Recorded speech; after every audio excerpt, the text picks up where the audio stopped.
ఏపీలో బస్సులు ఇక పరిగెత్తనున్నాయి. కార్మికులు చేపట్టిన 43% ఫిట్మెంట్ పెంపుకు ఏపీ ప్రభుత్వం సానుకూలంగా స్పందించినట్లు తెలుస్తోంది. దీనిపై పూర్తి వివరాలు మా కరెస్పాండెంట్ నాయుడుని అడిగి తెలుసుకుందాం. నాయుడు, చెప్పండి, దీనికి సంబంధించి మీ దగ్గర ఉన్న లేటెస్ట్ అప్డేట్స్ ఏంటి? ఆంధ్రప్రదేశ్ మంత్రివర్గ ఉపసంఘం కార్మిక సంఘాల మధ్య జరుగుతున్న చర్చలు సఫలం దిశగా సాగుతున్నాయి. అంటే కార్మిక సంఘాలు అడుగుతున్న 43% ఫిట్మెంట్ ఇవ్వడానికి మంత్రివర్గ ఉపసంఘం ఆమోదించింది.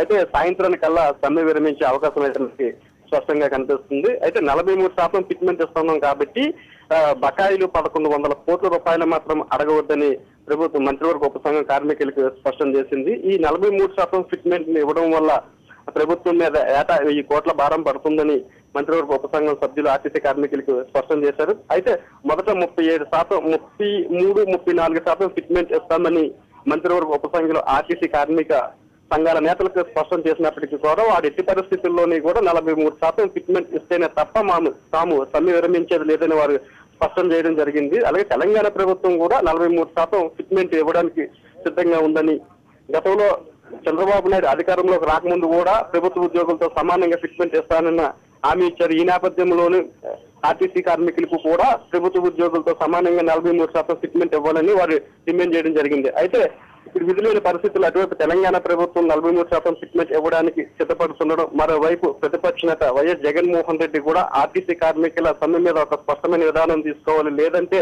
4 రోజుల సమయం ఇచ్చారు, లేదంటే రాష్ట్ర వ్యాప్తంగా బంద్కు కూడా తాము దిగుతామని వైఎస్ జగన్మోహన్ రెడ్డి కూడా ప్రభుత్వానికి అల్టిమేట్ జారీ చేయడం కూడా జరిగింది. ఇటువంటి పరిస్థితుల్లో మంత్రివర్గ ఉపసంఘంతో జరిగిన చర్చల్లోనే 43% ఫిట్మెంట్ ఇవ్వడానికి మంత్రివర్గ ఉపసంఘం నిర్ణయం తీసుకుంది. గౌతమి.